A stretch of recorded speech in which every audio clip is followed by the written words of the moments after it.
રાજ્યમાં કમોસમી વરસાદની આગાહી, સાયક્લોનિક સર્ક્યુલેશન સક્રિય થતા વરસાદની સંભાવના. વલસાડ, નર્મદા, છોટાઉદેપુર અને ડભોઈ પંથકમાં કમોસમી વરસાદ.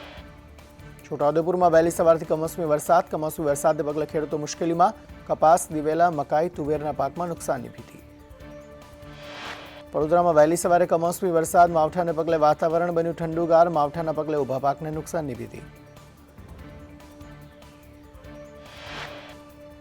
મહારાષ્ટ્રમાં ભર શિયાળે કમોસમી વરસાદ નોંધાયો. મુંબઈના ગિરગાંવમાં અનેક વિસ્તારોમાં વરસાદ નોંધાતા રસ્તાઓ પાણી થયા. ઠંડીની ઋતુમાં ચોમાસા જેવા દ્રશ્યો સામે આવ્યા. ભર શિયાળે તમિલનાડુના કેટલાક ભાગોમાં વરસાદ થતા લોકો ઠંડીમાં ઠૂઠવાયા.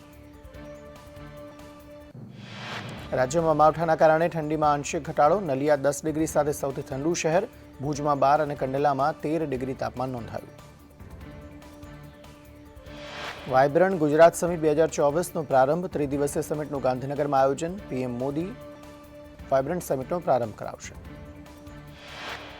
પીએમ મોદીના ગુજરાત પ્રવાસનો બીજો દિવસ. પીએમ મોદીની ગ્લોબલ કંપનીઓના સીઈઓ સાથે મીટિંગ. મહાત્મા મંદિર વૈશ્વિક મહેમાનો સાથે ફોટો સેશન થશે. ટ્રેડ શોમાં એસ્સાર કંપનીના 55,000 કરોડના એમઓયુ. 30,000 કરોડના ગ્રીન હાઇડ્રોજન ઇલેક્ટ્રોલાઇઝર પ્લાન્ટ માટે એમઓયુ થયા. દિલ્હીમાં કર્તવ્ય પથ ખાતે સુરક્ષા દળોએ પરેડ રિહર્સલ કર્યું. પ્રજાસત્તાક દિવસને લઈને કડકડતી ઠંડીમાં સુરક્ષા દળોએ પરેડ રિહર્સલ કર્યું. બેંગાલુરુની 38 વર્ષીય મહિલાએ 4 વર્ષના પુત્રની હત્યા કર્યાની આશંકા. બેગમાં પુત્રનો મૃતદેહ લઈ ભાગી રહી હતી મહિલા.